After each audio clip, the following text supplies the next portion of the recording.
জয় হরিচাঁদ, জয় গুরুচাঁদ। এই যে লাল নিশান আমরা দেখতে পাচ্ছি, আমার হাতে একটি লাল নিশান।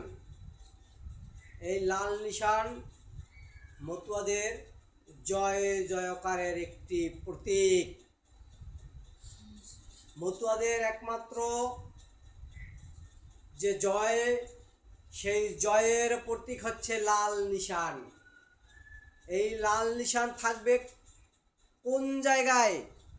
লাল নিশান থাকবে মতুয়াদের হাতে, লাল নিশান থাকবে গুরুচাঁদ ঠাকুরের মন্দিরের চূড়ায়।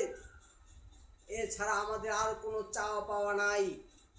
যত সময় পর্যন্ত এই গুরুচাঁদ ঠাকুরের মন্দিরের চূড়ায় লাল নিশান না উঠবে, তত সময় পর্যন্ত মতুয়ারা পথে ঘাটে সর্বত্র এ নিয়ে আন্দোলন করবে, এ নিয়ে প্রতিবাদ করবে, এ নিয়ে প্রতিবাদ চলবে চলবে চলবে। জয় হরিচাঁদ, জয় গুরুচাঁদ। একমাত্র মতুয়াদের এই লাল নিশান গুরুচাঁদ ঠাকুরের মন্দিরের চূড়ায় দেখতে চাই হরিচাঁদ বাবা গুরুচাঁদ।